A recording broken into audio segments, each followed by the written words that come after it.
Welcome, friends, volunteers, and advocates for the Illinois Association of Rehabilitation Facilities.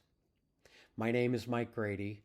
I'm an expert in policy advocacy and grassroots tactics, and it's possible that we may have seen each other in person in the past and during one of the many trainings I've done for this organization and this cause over the years. This video is our first attempt to try something a little different. One of what will be a series of short, easy-to-digest presentations for you to help ease into the work of being an effective advocate to your lawmakers. Today's theme is preparation.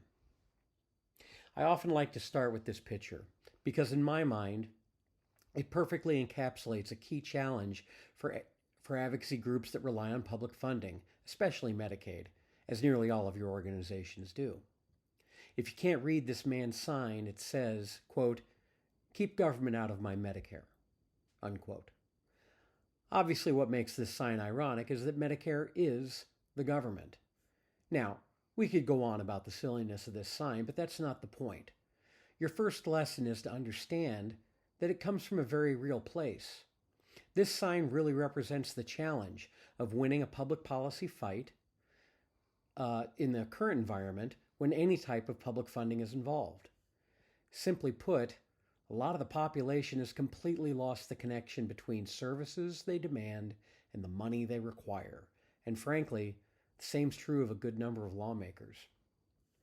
One of the big reasons politicians struggle to make progress on difficult problems is not just that the public has yet to reach anything close to a consensus on how to proceed, it's that far too many still haven't gotten to the point where they fully understand the problem itself.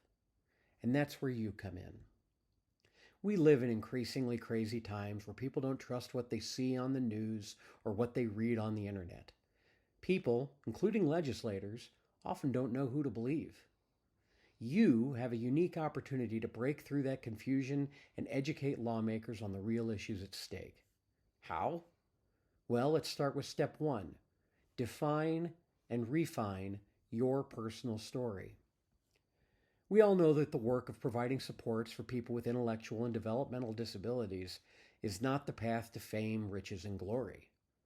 No, we do this work because it's important, because it makes people's lives more meaningful, and because the reward of making a difference matters to us.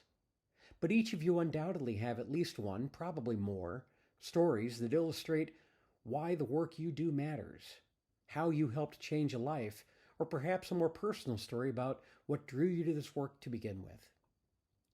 Your first assignment is to consider this question deeply and decide on a story you'd be comfortable sharing with your legislator.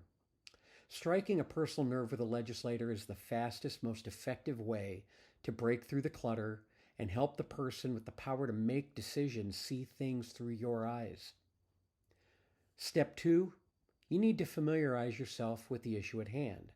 You can't be an effective advocate if you don't know and understand what you're advocating for.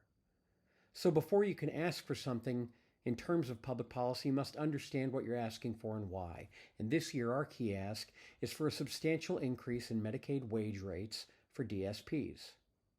Now, the IRF staff will help prepare you with background material, leave behind material, and are available to answer any policy-specific questions. But the most important issue is to take time to fully familiarize yourself with the materials. Which brings us to step three. Merge your personal story with the stakes involved in your ask. Only you know your own personal story, but at the end of the day, what's important is to use your personal story to reinforce your ask. An example could be as simple as pointing out that the failure to maintain staffing due to the wage crisis has limited you and your organization's ability to fully serve the people who need your assistance. Or perhaps you have a more powerful personal story that can elevate the stakes.